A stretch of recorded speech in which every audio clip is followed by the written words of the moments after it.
Good morning, everybody. This is Charles Alvarez, CEO of Cornerstone. Happy Tuesday. I hope you guys are looking forward to some downtime this weekend with the holiday. Regardless of what faith you might practice, I wish you nothing but the best and hope you get to spend some time with family and friends and get a little bit of rest and relaxation. So, the topic that I wanted to cover with you guys today is how to convert introductory calls into a bona fide sales opportunity. And one of the things or one of the challenges that we run into in our appointment setting service is that our client sales team gets so excited about having introductory call that they get to the call and they start forgetting best practices when it comes to sales, and it doesn't convert into a sales opportunity because one of the things that we're convincing is that sales team really don't want appointments. They want sales, but an appointment is a means to an end, obviously.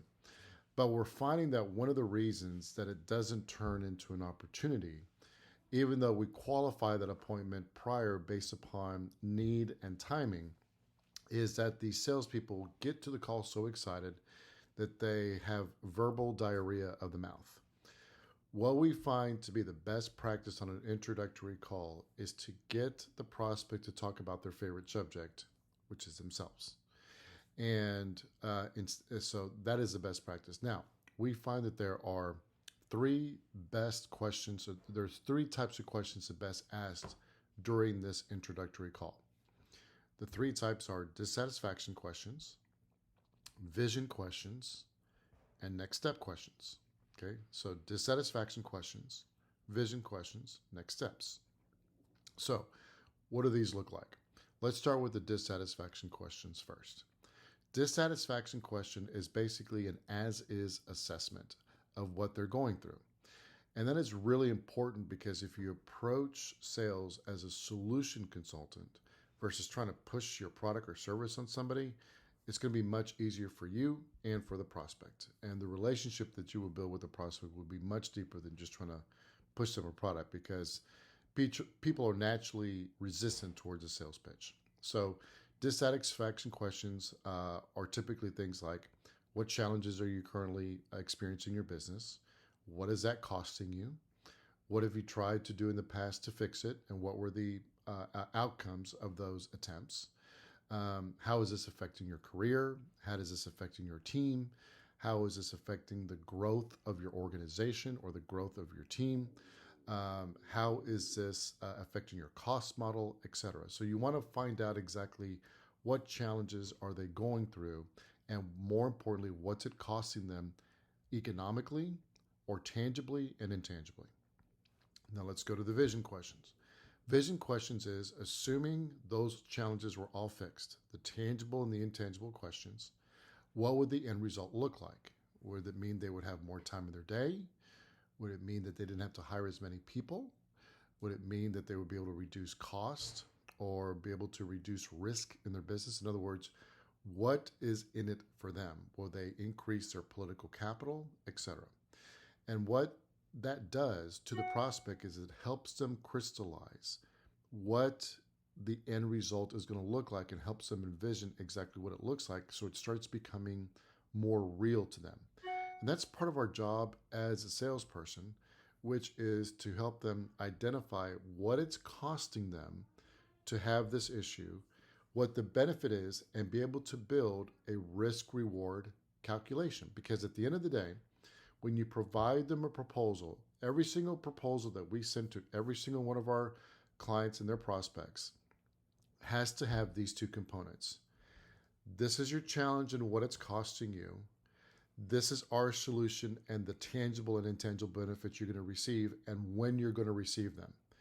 Because if you're just going to say, we'll provide you this service or we'll provide you this software product or we'll provide you whatever, if the person on the other side who probably has to carry it to other people in the organization to get approval, because you might not get the chance to talk to that person to get approval. They have to be able to look at this piece of paper called a proposal or a statement of work or whatever and say, okay, if we invest this much money, this is what we're going to get back in return and over what period of time. Now they can have a reasonable conversation with their team and with the budgetary committee or the CFO or whomever it is to be able to crystallize it. So if you don't leave the sales conversations without having a good understanding of what it's costing them and what the tangible and intangible benefits are, you have not earned the right yet to ask for a sale.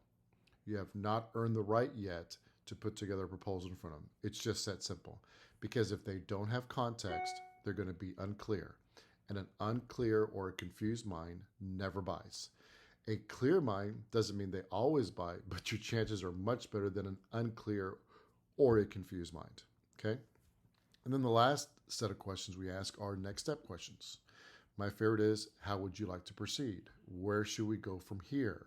Who else needs to be involved in this due diligence conversation? Who else needs to be part of these conversations to include them in? And I never want to leave a call without setting up the next call. Now, look, every once in a while, somebody says, look, I've got to coordinate 3 schedules or 2 schedules, whatever. I don't have access to their calendars at this point, or I'm away from my desk. Call me next week and we'll schedule a call. What I like to do at that point is say, that's fine. I totally understand. I'm not going to be pushy with anybody that doesn't work. But what I will say is, I tell you what, once you find out a date and time that works, go ahead and set it up and include me on the conversation. If it works for me, I will accept. If it doesn't work, I'll recommend a new time. How's that? Okay. But you want to at least get them to commit to another date and time, or have them commit to a date and time that they're going to set if they have to look at somebody's calendars because they're away from their desk. A lot of times when they say they're away from the desk, it's a stall tactic. But again, I'm not going to be pushy. That's not my style. So I will simply say, look at their schedules and send me the invitation when you're ready. And when they agree to that, I can at least call them or contact them the next time that I'm supposed to contact them and say, hey, you told me you were going to send me an invitation for this week. Where are we? And because they promised you that they would do that. So hope that helps. We find that that strategy has about a 63% conversion rate from introductory call into next step. So hope this helps. If you would like to talk through what your question set should look like or how to increase your conversions, simply click the link below right underneath this video, and let's have a conversation, and let's discuss how you can get more conversions. Hope this video was helpful. Have a great day. Bye-bye.